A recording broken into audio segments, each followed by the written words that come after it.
right, everybody, welcome into. Oh, there we go. All right, a little technical glitch there, but I think we are back up and running.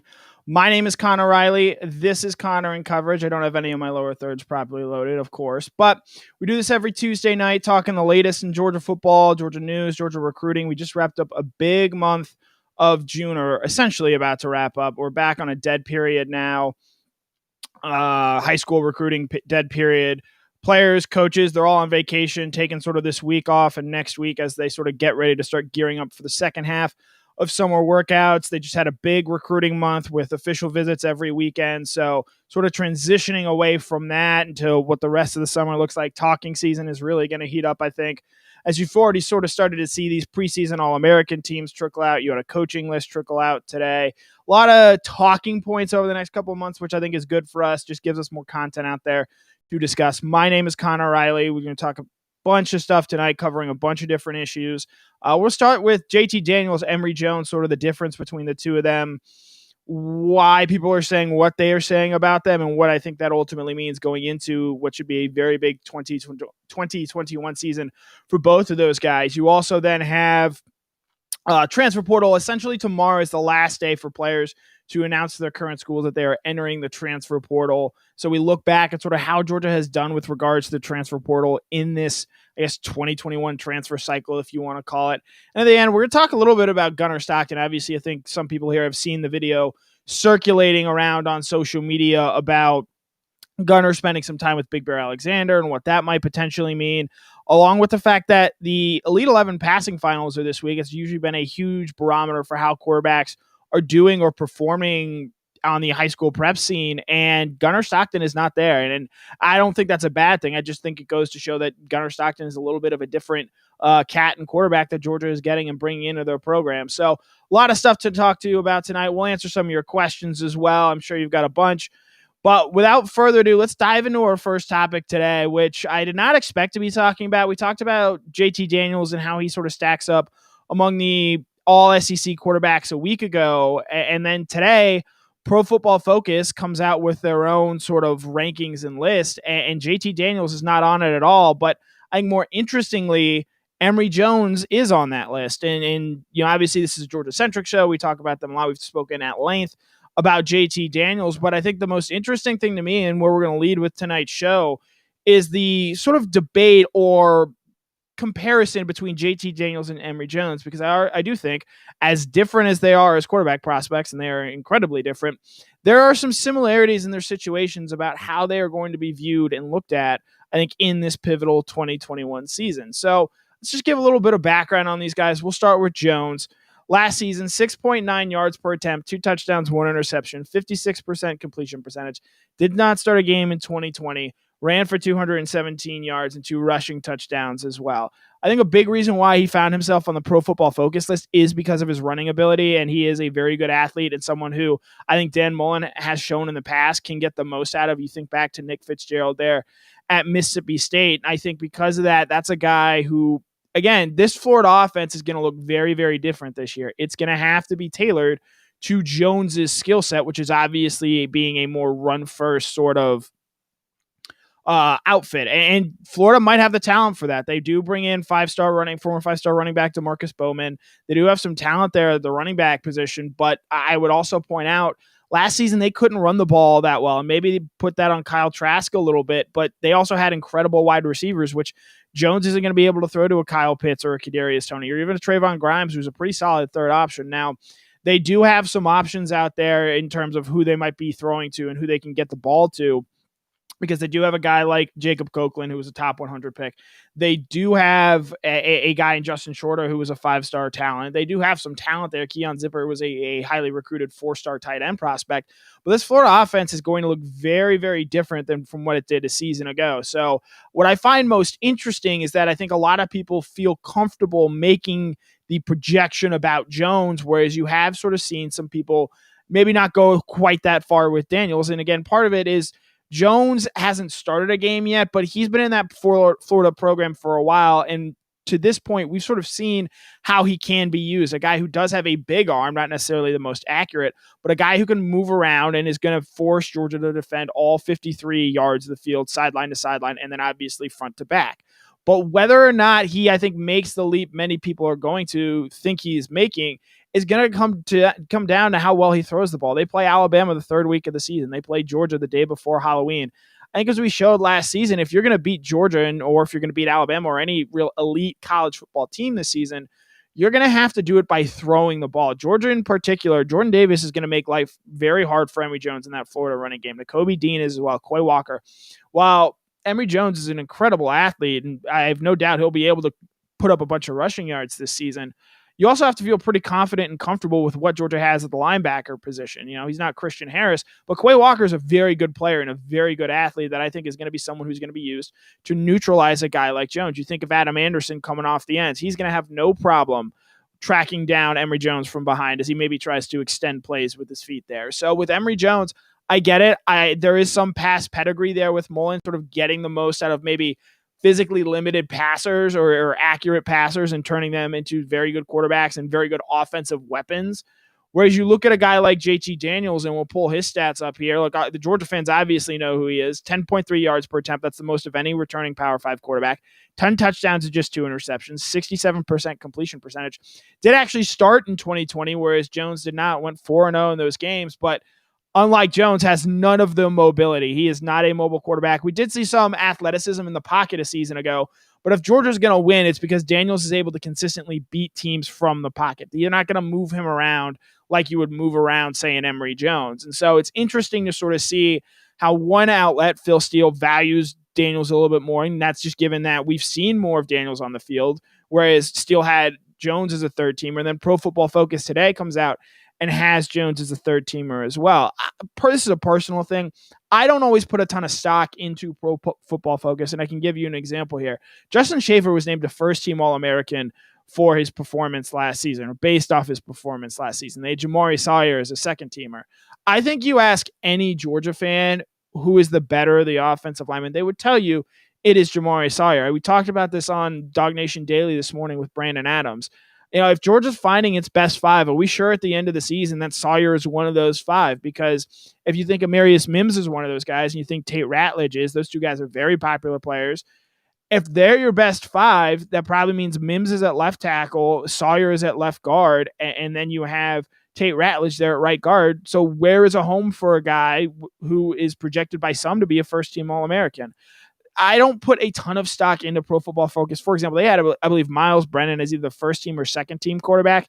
It's not even guaranteed that he's going to start and beat out a guy in Max Johnson. So some of the numbers they use are a little fishy, and I think Georgia fans have a right in saying, hey, look, Emory Jones could theoretically be a nice talent, but what has he shown you to this point that sort of warrants that? He got a lot of run in that Cotton Bowl game against Oklahoma, and to be frank, he didn't play all that great. Had a really bad interception where, if you're a Georgia fan who's been online, you've seen that play quite a bit. So it's interesting to sort of see maybe the national outlets hyping up a guy in Emory Jones a little bit, where he is in my opinion, a much greater unknown than a guy like JT Daniels, where you think by now we know the obvious areas where JT Daniels has to improve. His deep ball passing. You saw in the game against Cincinnati, he's got to find a way to eliminate turnovers. He's got to learn to, hey, it's okay to get rid of the ball quickly and have an incompletion and have a 2nd and 10 as opposed to, say, a 2nd and 17. He's got to work on taking fewer sacks. But I think we at least know what the strengths and weaknesses of JT Daniels' game are right now. I don't know if we can say that about Emory Jones. And while some people use it as a good thing, there are still a lot of questions about this Florida offense. And as successful as Florida was a season ago, where they did go 8-4, but they also beat Georgia and won the SEC East.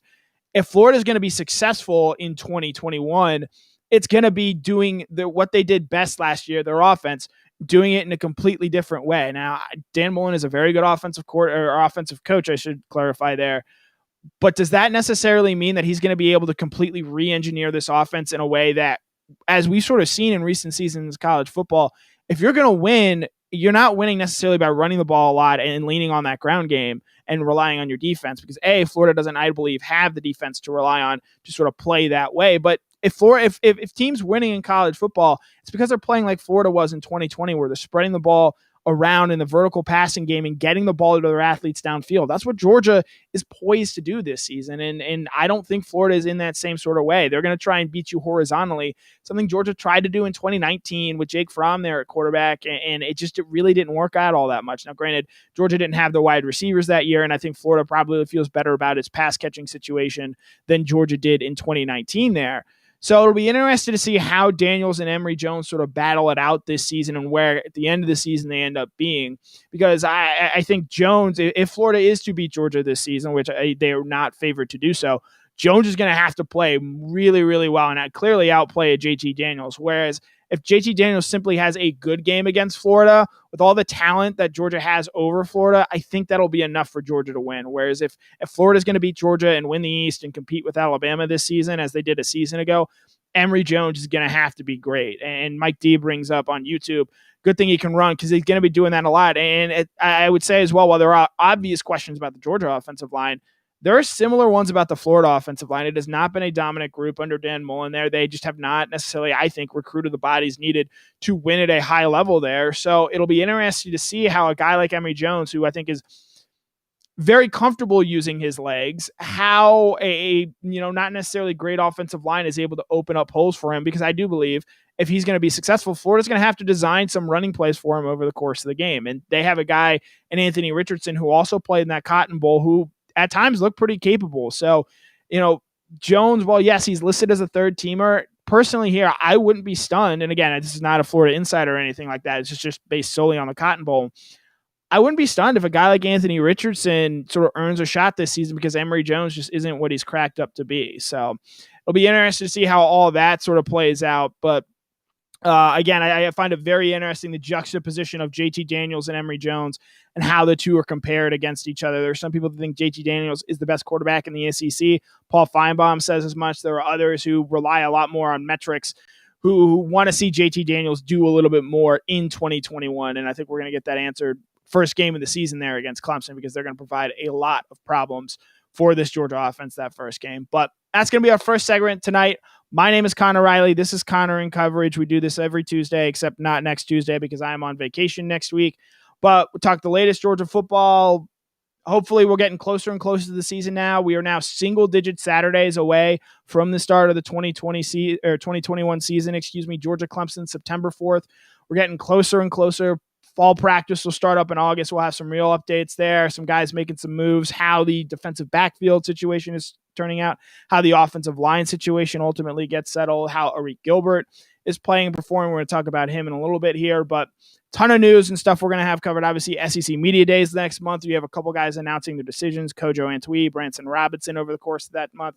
So July, while it's our last month, it's the last real month without football, there's still going to be a ton of news. So make sure you tune in and check out not just obviously this show, but Justin Tillum Before the Hedges, Mike Griffith on the Beat, and then Cover 4. But moving on to our second topic here tonight, we're going to talk about the transfer portal, because I don't know how many people know this, but tomorrow is the last day. And if you're listening to this on podcast, we thank you for that. If you're listening to this on Wednesday or later, Wednesday, June 30th is the last day for players to enter the transfer portal and be immediately eligible for this coming season. Going forward, that deadline will be May 1st. But this season, because of how that legislation got enacted and when it came across the NCAA's desk, they sort of decided to extend the line a little bit there. So tomorrow is the last day for players to enter the transfer portal and still be eligible. So essentially what that means is, barring any last-minute surprises, most of the transfer portal additions are done at this point, or at least the big-name movers are done at this point. So you have that out there.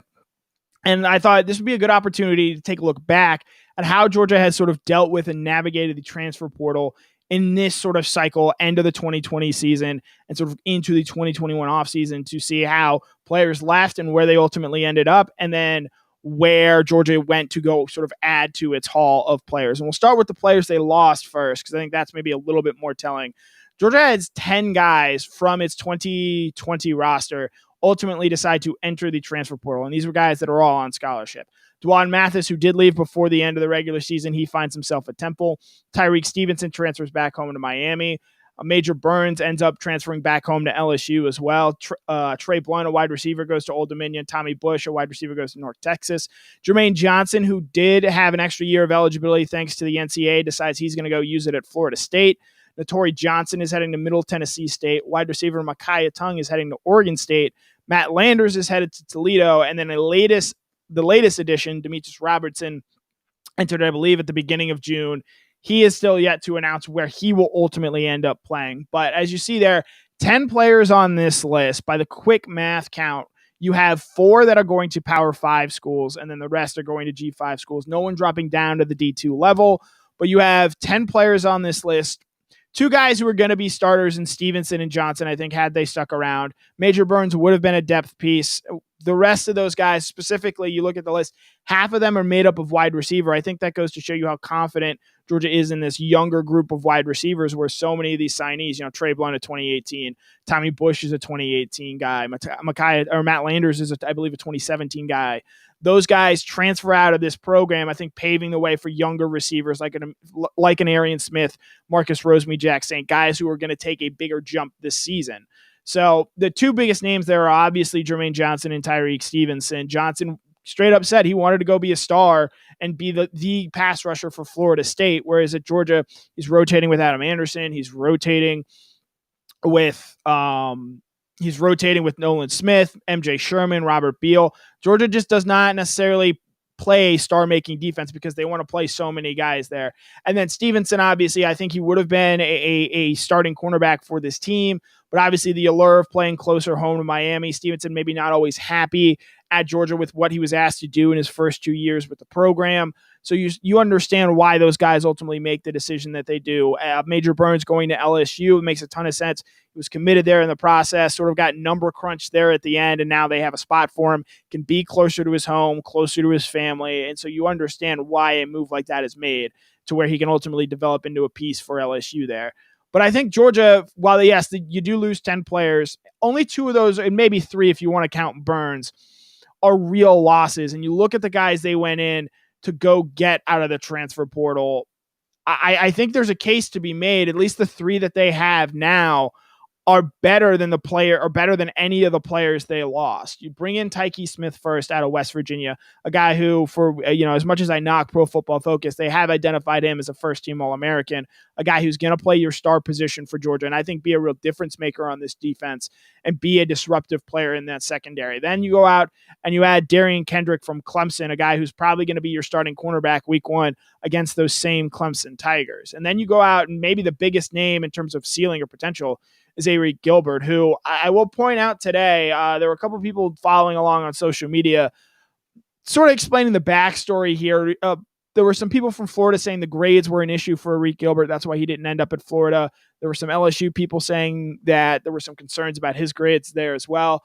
Well, Kirby Smart tweets out a graphic today about the academic players of the week, and one of those academic players of the week is none other than Arik Gilbert. There are quite a few Florida fans that were mad. There were quite a few Georgia fans that caught. I think there's pretty clear trolling effort by Kirby Smart, maybe taking a shot at Dan Mullen, something he has had no issue of doing before. But to bring us back to our sort of main topic at hand here, Gilbert is a guy who, if Georgia figures out how to use him and maximize him to his potential, he's going to make this offense all the more dangerous. And then the 4th name on there is Brandon Turnage. I will point out, though, he's not yet officially on the Georgia roster. He had announced that he was going to transfer from Alabama to Georgia, but he has not yet shown up in Athens. There are some questions about whether or not he ultimately does end up at Georgia. But for the sake of this list, we are going to keep Turnage on there. So you look at the guys, Tyke Smith, Darian Kendrick, Arik Gilbert, Brandon Turnage.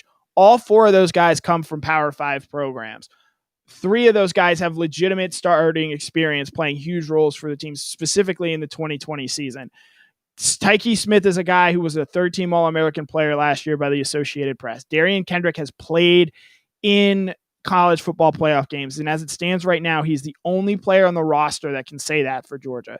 And Arik Gilbert, a season ago, he was the number 1 ranked tight end in the 2020 recruiting class, the highest ranked tight end prospect ever, a guy who has the positional ability to play not just that tight end position, but wide receiver, where Georgia's going to line him up and I think hopefully use him in a way to replicate what George Pickens was able to give them. So you have a lot of talent there in those first three guys. And then you look at Turnage a little bit. This is a little speculation on my part. I think the addition of Turnage was a reaction to losing Burns and Burns going to LSU. I think that was the reason why you see Brandon Turnage on there and why there's still some questions and concerns about why he may end up there, because at the end of the day, Georgia wanted a cornerback with starting experience, which is why they went out and they brought in Darian Kendrick. And so Kendrick is a guy who, yes, he's had his problems, as we've highlighted here before, in those big time games. But, that Clemson game, you probably feel a lot better, even with the track record that Kendrick has, throwing him out there instead of throwing out, say, Jalen Kimber and Keely Ringo. You're probably looking to see one of those guys start that first game against Clemson, but you feel much better now with them doing it in the secondary with Lewis Cine, Chris Smith, Tyke Smith, who I think is going to be the best transfer addition that they've added so far. And then obviously Darian Kendrick there as well.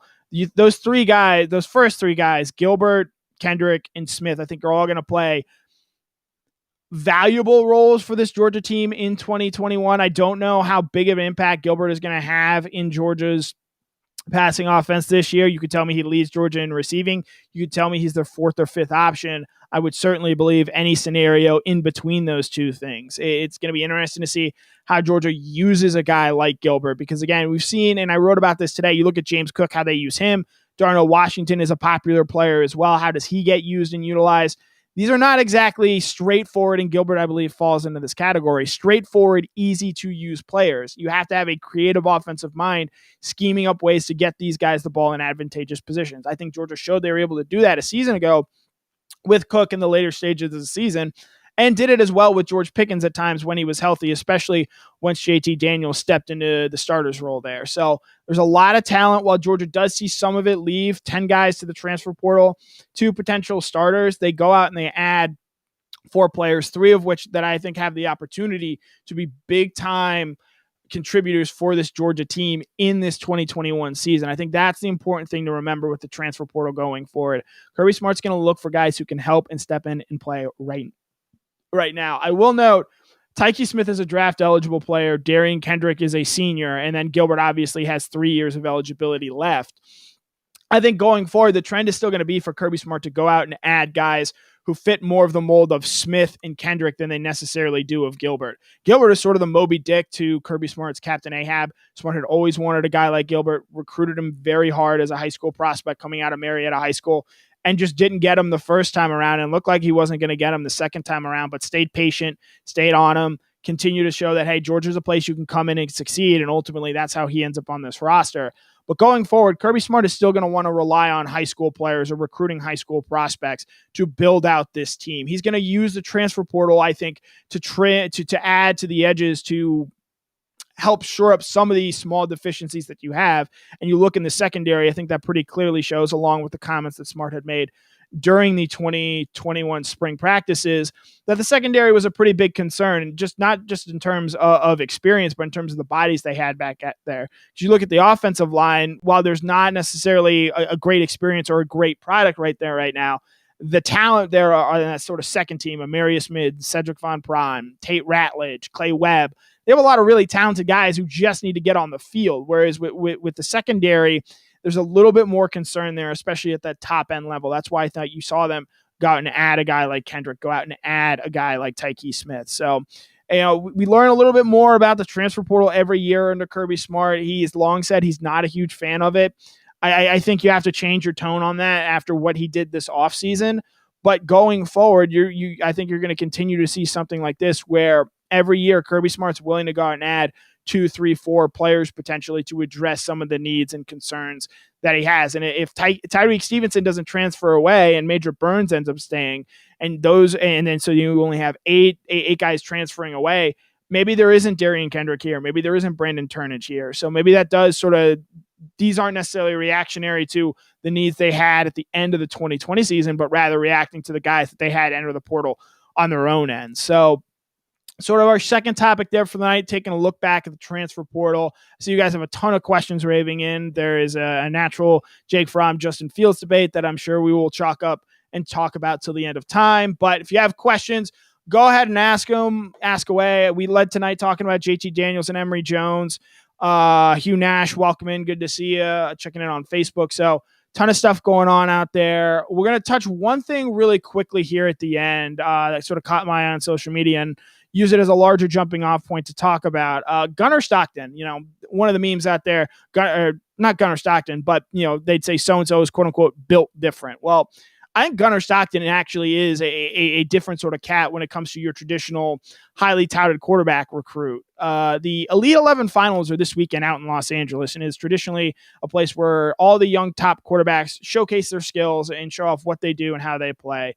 And of the, I believe, top 6 ranked quarterbacks in the 247 Sports composite rankings, 5 of them will be out there. The one that will not will be Gunnar Stockton. And part of that, Stockton did not participate in an Elite 11, so he just didn't get an invite out there. But it's not like he wasn't doing anything and not working out on his game. You saw him play a lot in the 7-on-17 with guys like Kojo Antwi, UGA commit Denylin Morissette, and Oscar Delp. You saw him play on 7-on-7 tournaments at Georgia Tech and Georgia, I believe winning at Georgia Tech in his spot there with that Rayburn County team. He's still playing football. He's just not going around to these camps showcasing, strutting, and showing off for himself. I thought it was very telling when it came time to take visits.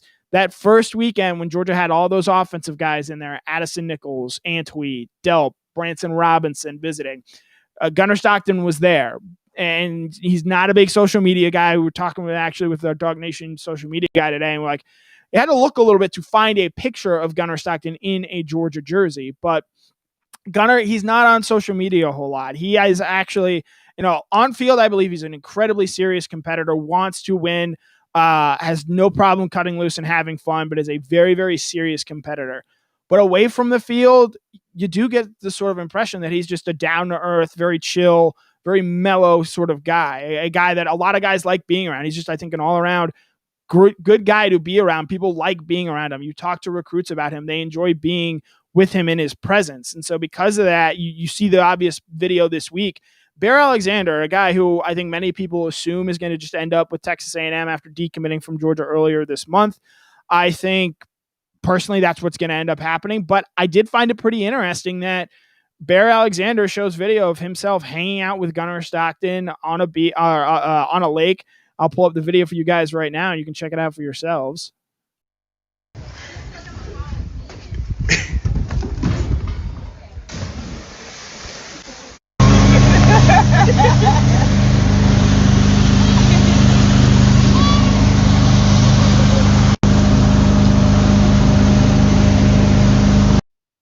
So yeah, you see video there, Gunnar Stockton hanging out with Bear Alexander, and I know people are speculating, is Bear going to flip Gunnar? No, Gunnar's going to end up at the University of Georgia.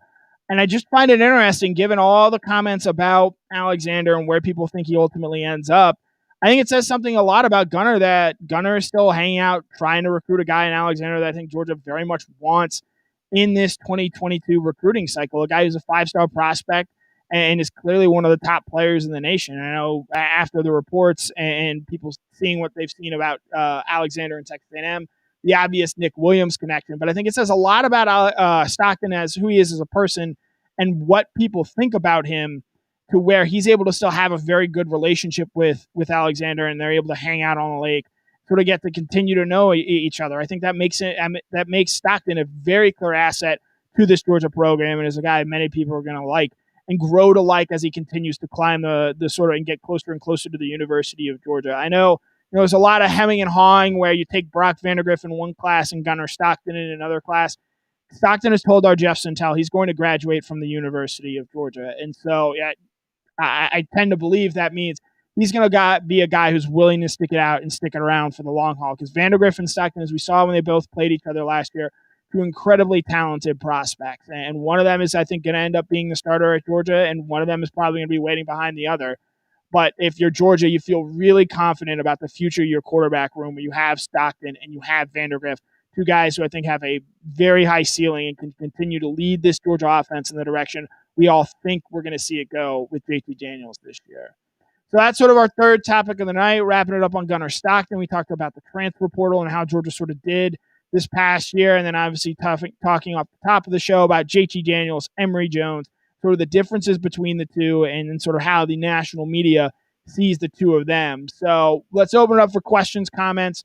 What do you guys think?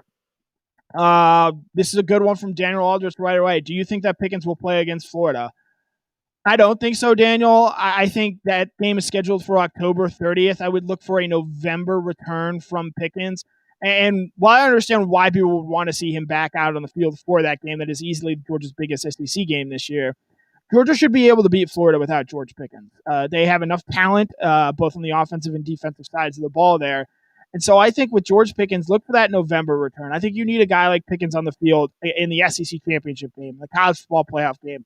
Theoretically, that game against Clemson, those are the games you need Pickens for. That's the game where he is a difference maker on a field of elite athletes. But Georgia, I believe, as it stands right now, has enough at the wide receiver position to where even without George Pickens, they should still win that game. And so because of that, I don't think you rush back Pickens for that game. I know Kirby Smart pointed to Devad Wilson in the 18 season where he tears his ACL on a similar day in late March and is able to be cleared to return in the midpoint of October. We don't sort of see Wilson later on because he didn't know the playbook. That's not the same situation with George Pickens there. So I do think it's going to be interesting to sort of see how George Pickens is brought back if he ever ends up coming back. Because, again, there's a very real scenario where he also decides, hey, I'm going to rehab at Georgia, but I'm going to save myself for the NFL draft and prep on planning for there. So let's see. G-Bama boy, this is a good point. Matt Corral could be the best in the SEC if he stopped turning the ball over. Matt Corral, great dual threat quarterback, 500 yards rushing last season, 29 touchdown passes in 10 games. He had 14 interceptions on the whole last year. 11 of those came in just 2 games. So there's two sort of ways of looking at it. When Corral is bad, he is really bad, and bad enough to completely cost you a game, as I think he did against LSU and against Arkansas, 2 one-score games that Ole Miss ends up losing. But if you take those games away, 24 touchdowns, 3 interceptions in those other 8 games. I think that the ceiling for Ole Miss and Matt Corral is really high this year, and there's someone who I think might be able to finish second there in the SEC West. So, Kevin Cook, I'll actually push back on Gunnar outplaying Brock. Gunnar clearly had the more talented team, had the more talented players, and I actually think it said a lot of Brock where they were down early in that game, and he brought them back and had a place to potentially tie and win the game late there. Gunnar had a big receiver whose name I'm blanking on go down and miss parts of that second half, and without him out there, that Rayburn offense really sort of struggled and allowed Brock Vandegrift's Prince Avenue team to get back into the game. So I know the final score was that Gunner's team won that game, but I came away very impressed with how Brock handled himself there in the second half and how Gunner played in the first half there as well. Let's see. I see a lot of people asking about Dennis Sutton, I believe. He is a pass rusher out of Maryland. I believe he's got a top 3 of Penn State, Alabama, and Georgia. It's going to be one to watch there. I think Georgia sees him as sort of an edge defender, a sort of jack there, that jack role that we saw Azeez Ojulari play.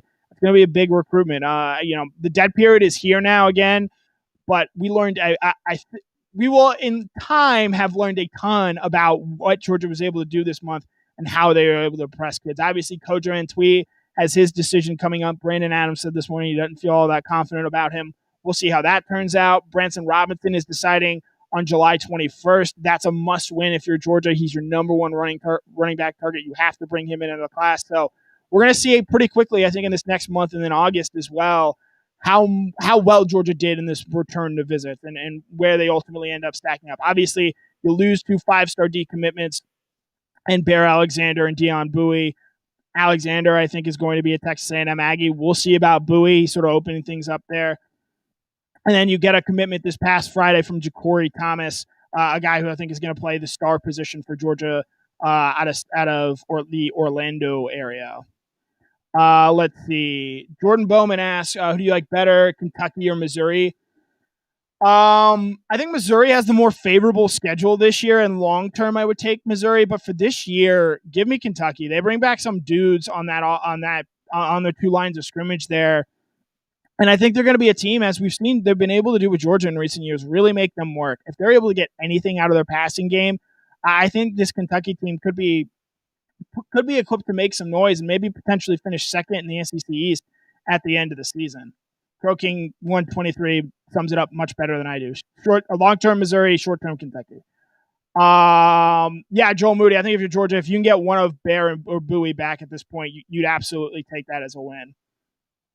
Nigel Combs, again, this is just where college football is. Doesn't matter how good a defense is anymore. If you don't have an offense, you're not winning anything. And Georgia, after the LSU loss in 2019, I believe Kirby Smart fully understood it, and you kind of got to see him process it in real time in the press conference that day. But the move in bringing in Todd Monken, bringing in JT Daniels, I think pretty clearly shows that Kirby knows this is an offensive game now. You have to win on the offensive side of the ball. That doesn't mean Georgia's going to ignore the defense and do what they can to be one of the best defenses in the country. But they know if Georgia's winning the SEC, going to a college football playoff, winning a national title potentially, it's not because of their defense anymore. It's because of their offense and what they're able to do on that side of the ball. And the sport's changed considerably since then, because you think back to that 2017 season, Georgia and Alabama were both in the title game that year because of their defenses and how well they played. And college football is just a radically different sport nowadays. Let's see. Comments, questions. We'll go a few more minutes here. Scrolling up a little bit. Keep going. Well, I saw somebody asked, Randy Hall asked if Doug Nation will be at Kojo's commitment. I will not be. I will be on vacation. No show next week, but we will be back shortly after that. So, Joe Moody asked earlier, who is the leader to get the game one start at left tackle? Leader being the key question, or key word there. As of right now, I would say it's Xavier Truss. However, if you're asking me to make a prediction on what we see on September 4th, I think you're going to see Jamari Sawyer at left tackle and Tate Ratledge at right guard, sort of splitting the difference, where I know a lot of people want to see an Amarius Mims there at left tackle, maybe a Broderick Jones. I think the battle isn't necessarily at the left tackle spot. It's which of Tate Ratledge and Xavier Truss have the better fall camp. If that's Ratledge, you're going to see Ratledge at right guard. You're going to see Justin Schaefer at left guard, and you're going to see Jamari Sawyer at left tackle. If it's Truss, you're going to see Truss at left tackle, Jamari Sawyer at left guard, and Justin Schaefer at right guard. Warren McClendon is locked in as the right tackle, and I think that first game, Warren Erickson is going to be your guy at the center position. But so to answer sort of left tackle position, going into it, I will probably say it is Truss. But if you ask me who the guy is, what Georgia's 5-man offensive line combination is for that September 4th game against Clemson, I will go Jamari Sawyer at left tackle, Justin Schaefer at left guard, Warren Erickson at center, right guard Tate Ratledge, right tackle Warren McClendon. And I've said before as well, whatever starting lineup Georgia has that game one against Clemson, I guarantee you come the end of the season, that SEC championship game, in my opinion, against Alabama, that is going to be a different offensive line than what you see against Clemson. I think Georgia needs to take the entire season and figure out and know the answer to this question. Who are their 5 best offensive linemen going into that Alabama game? They have to have that answered by that point in time, because Alabama a season ago, for as great as Mac Jones was and Devontae Smith and Najee Harris, that offensive line was incredible last season. And if you go back to the Alabama and Tennessee weeks, which were back-to-back for Georgia, everyone talked a lot and hyped up that Tennessee offensive line. You could tell the difference in how Kirby Smart saw those two offensive lines and the way they talked about him. And Kirby was, even before playing that Alabama offensive line, which had Alex Leatherwood go in the first round, Landry Dickerson would have gone in the first round had it not been for the injury concerns. And then they bring back arguably the most talented offensive lineman in Evan Neal, who is just an absolute monster. That offensive line was incredibly good. And I think you've seen in college football, well, yeah, you need the quarterback. You also need a dominant offensive line as well that is able to both keep and protect your quarterback upright. Let's see if we can get one more good question here. Jason Brian Lee, I like yours. We might end with that one. We'll give people a few more seconds here to weigh in. This is Connor in coverage, answering questions sort of about Georgia football if you have them. Ask them away. Appreciate the compliment, Steve Rogers. Let's see. If there's not, we're going to go to Jason Brian Lee's question. All right, we're going to do that. What is your take on the running back depth chart? I think Milton will get a lot of work this season. I know that's what a lot of people want to see. I think in terms of popularity, there might not be a more popular player on Georgia's roster right now than Kendall Milton. But Zamir White is still a really good player. And having Kendall Milton as a backup running back, like that's a luxury of all luxuries. Kendall Milton be a starting running back on 120, 115 college football teams this season. So to have him, as I think your real second string running back is an absolute luxury. I think Zamir White is going to have a big season. He showed at times last year, especially later on in the season, he's got some of that wiggle again. You see obviously didn't go for a lot of yards against Cincinnati, but he was starting to make defenders miss. I think he got confident in that knee again towards the end of the season, had some big games against Missouri there at the end of the season, Kentucky. He had the big run against Florida, though that may have been more scheme than pure brilliance from Zamir. But Zamir is absolutely going to be a player for this Georgia team. And while Milton might have the bigger upside, maybe having those two guys as battering rams, keeping them both fresh to where they can both blow over guys over the course of the game, I think is going to be really key. And then James Cook, some people have already sort of felt this way, but he's an entirely different running back where I think you're going to look to see Georgia use him in ways where you get him and Kendall Milton on the field, you get him and Zamir White on the field. Because how they use James Cook this season, I just wrote a story on this in Dog Nation about an hour ago, I think it's going to be really telling for the Georgia offense in terms of how willing they are to get creative with other players or with other players on the field. Because I think James can unlock a lot of things for this Georgia offense simply because of his speed. He is, in my opinion, the second fastest player on this offense behind Arian Smith. So if you're using him as a running back on sort of jet sweeps, you're using him as a wide receiver. You saw last year against Alabama the touchdown pass he had over Christian Harris, who might be pound for pound the best player in the SEC this season. I think how they use James Cook is going to be really interesting. So much so that it makes a guy, Kenny McIntosh, who was huge in that final drive in the Peach Bowl against Cincinnati. Afterthought might be too strong of a word, but certainly similar to Milton, a luxury. To have Kenny Milton and Kenny McIntosh be your second string power duo, that's an incredible luxury to have. Georgia's going to find a way to get all of those guys involved. Obviously, it'll be difficult keeping all of them as happy as they can be, but I think this year you're going to see Zamir, Kendall Milton, and James Cook all make impact on this game. Nigel Combs, do you think we get to 1,000 yards receiver this year? T-Bammer Boy has my answer on this. Burton could get to 1,000. I think he's the guy, if you're Georgia, you're looking to get him to 1,000 yards receiving. You probably need him to sort of answer some of these recruiting questions at the wide receiver position. And I know I said we would do one last question, but I saw Randy Hall ask how much does Brock Bowers play. It'll be interesting to see how they get him involved. I don't think he'll be involved a ton at the beginning of the season, but as the season goes on, he gets more comfortable in a college scheme. He brings something similar to James Cook and Arian Smith. He brings something different to this Georgia offense.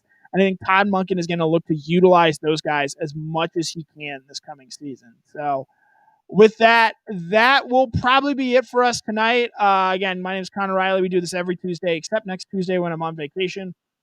Talking the latest in Georgia football. We were on Facebook, YouTube, Twitter, Twitch tonight. First time we've gone 4 platforms in a while. So audience has been great. Thank you guys so much. We do have this up as a podcast. It'll be up early Wednesday morning for you guys for your commutes.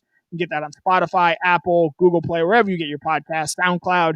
And then obviously we're still going to have a ton of content rolling from Dog Nation this week. Mike Griffith has just had 2 dynamite interviews with Paul Feinbaum. Brandon Adams is going to be talking the latest Georgia news. Jeff Santel is going to keep you guys covered and updated on recruiting as things slow down a little bit with no visits, but they're going to pick back up again in full steam in later July. So football is going to be here sooner rather than later. We're now officially less than 10 weeks away from the start of the season. Make sure you guys stay tuned into Dog Nation. Thank you guys so much for spending some time with me tonight. Hopefully you guys keep coming back to this and we keep getting to put on a great show. But thank you guys for tuning in tonight. My name is Connor Riley. This has been Connor in Coverage.